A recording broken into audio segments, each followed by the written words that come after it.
Hi all, I just wanted to go through my mobile setup, which comprises of an Icom 7000 and a Vhf Uhf vertical, and also a Codan 9350 Auto Tuner. It's currently got a 7-foot stainless whip on it at the moment. That's my daily antenna, because anything larger and starts taking out trees, and I think it's been whacked a couple of times and bent, and I think the missus took it for a drive-through once. She forgot about it, which was pretty exciting. She won't be doing that again in a hurry. Okay, so I'll just go through the outside of the car first. So obviously I've got the Codan Auto Tuner just tucked away in the corner there. Works really well, and I just wanted to keep it in the corner. I realised that there could be some drama with metal around the Auto Tuner, but it's fairly small footprint for the metal, so that worked really well. Up here I've got the, probably can't see it, the old Vhf Uhf Antenna, and also what else have I got there? That's basically it. And also I'll show you what I've done here with the antenna. So as you know, you can get a 9-foot stainless and everything like that. So what I've done here is I've made a conduit out of PVC pipe, capped the ends, just fitted it to the roof rack, and that's where I keep my 9-foot stainless steel antenna. So I just undo the cap, and there it is, the 9-foot stainless sitting in there, snug as a bug in a rug. Works really well. And yeah, usually I don't run the HF antenna on a lot during the week because of work and everything like that. Sometimes you've got to be careful where you go and be mindful of the fact you've got a 7-foot stainless steel antenna hanging off the back of the car. Yeah, so basically that's the outside of the car. It works really well. And now we'll go to the inside, and you can see, oh, sorry about the sunlight there, you can see the inside. So this is the Icom 7000. There's the head unit. It's mounted onto an original Icom suction cup mount that continuously falls off and is a real pain in the ass. And if anyone's got any ideas on how to keep these things on windscreens, please let me know. This is always falling off.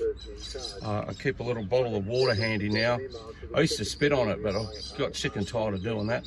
So they don't last very long in summer. You know, obviously it's I realise the windscreens get hot. You know, yesterday it was 42 here, and today I think it's going to be 39, and these are always falling off. So as I said, if anyone's got an idea on how to keep these things on, please let me know in the comments.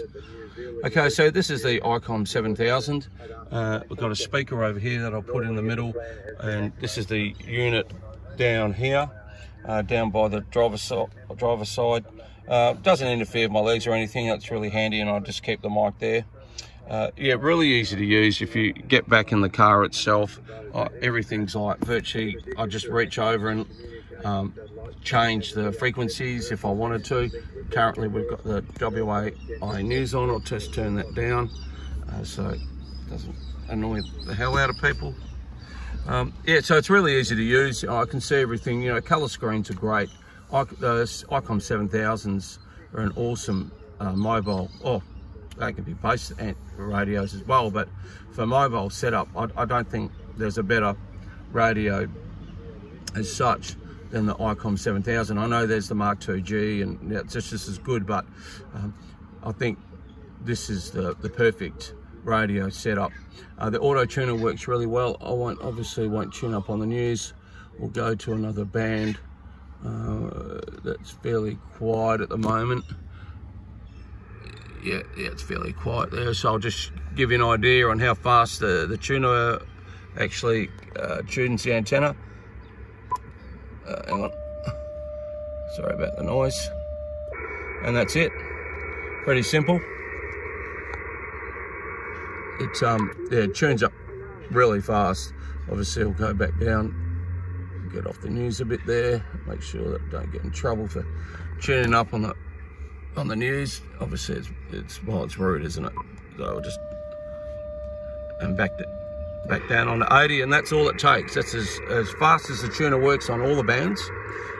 This antenna itself tunes up from 80 to 10. I think the 7-foot stainless is tunes up really well. The 9-foot stainless, yeah, it's a bit different. It doesn't tune up on 15 as well as I thought, although, you know, the tuner will do it, but you can see the tuner struggles a bit while it does its thing. But obviously the 9-foot stainless is a far superior antenna, just for receive on its own, but TX as well. So I've driven all the way up north, and all the way up north to me, from Perth to Kununurra is about 3,200 kilometres. So I've driven all the way up north, right up to the top of Western Australia. I wasn't allowed in the Northern Territory because of COVID restrictions. And all the way through, you know, I've had some really awesome QSOs with ham radio operators all around the world, and it's just amazing how you get out of the metropolitan area.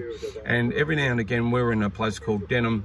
I'll just turn this down, sorry, it's not in Shark Bay for a couple of weeks, and it was a fairly quiet, to me it was a quiet RF zone.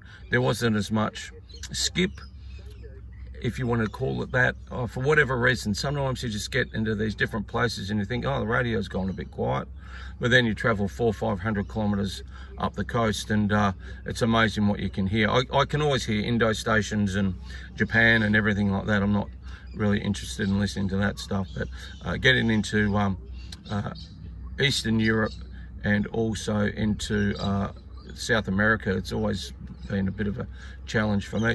ZL is another one that I can't hear in my situation hear very well, but you know, there might be guys 50 kilometers away that can hear them plain as day. It's just horses for courses, isn't it, guys? Sometimes with your QTH and what you can and cannot hear, but you take the good with the bad, and radio's a challenge, and it makes you improvise and innovate antennas and your own backyard. You see what you can do to get the best results. So that's basically just what I want to show you today. Just my mobile setup. I use it all the time to and from work, and sometimes on the weekend, but a lot of the time I'm in the shack. So I hope you enjoyed this video. Don't forget to subscribe, give us a thumbs up, and 73s for now.